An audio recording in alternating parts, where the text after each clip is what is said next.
Erectus corvus sapien, otherwise known as the Tengu, an enigmatic people seldom seen yet. When they are, they leave quite the impression. Standing at around 1.7 meters on average and boasting an impressive 10-meter wingspan that, paired with their vivid red skin, make for a very striking visage, thought it seems these aren't entirely just for show. When looking into the anatomy of these creatures, many intriguing adaptations come to light, with their two standout features being their nose and red skin serving very interesting purposes, with the former being shaped in a way to allow the filtration of the cold air of their natural habitats, with these noses also working as a display structure in males, as it appears that the larger and redder the nose, the more masculine the Teng is perceived.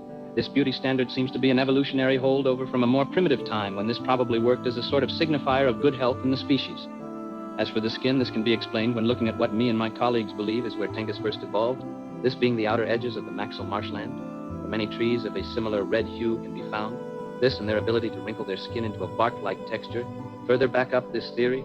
This isn't the only thing suggesting their evolution from an arboreal ancestor, as their fully prehensile feet likely were an adaptation for life in the trees, though these adaptations seem to translate well into their current mountain environment, with these conditions also allowing for the evolution of larger wings better suited for long-term flight, with many Tengu taking pride in the general health and aesthetics of their wings, often styling it in a variety of ways based on their respective cultures.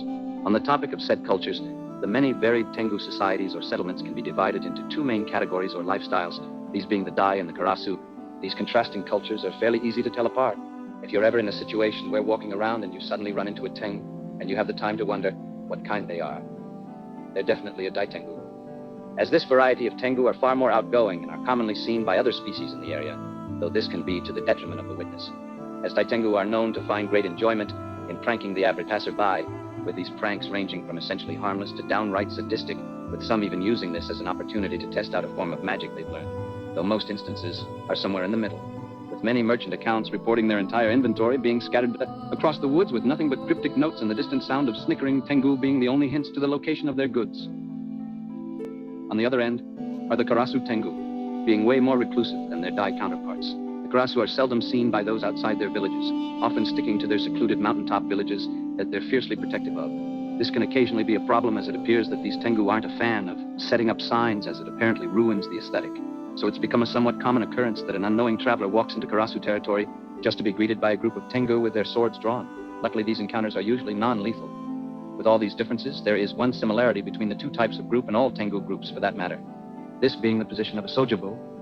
This is a title in Tengu society that usually takes the form of a religious and military role, and are tasked with essentially leading and protecting a Tengu settlement, both spiritually and physically. Overall, these people are both feared and respected for their strength, as many surrounding nations have been known to hire Tengu mercenaries for their aerial abilities and swordsmanship, with many high-ranking members of the Hunters Guild being Teng themselves. Overall, these guys were pretty fun to design, with a lot of inspiration from different types of monkey, mainly the proboscis monkey, which is where I got the nose display structure idea from, and I look forward to doing more with them when I get to covering the nations of BELUA, as me and the members of the Discord servers had a bunch of fun ideas. And if you also want to suggest some ideas for this project, be sure to join the Discord server link below. And if you want to support this project, remember to like, share, and subscribe, and consider checking out the Patreon link below. Thanks for watching.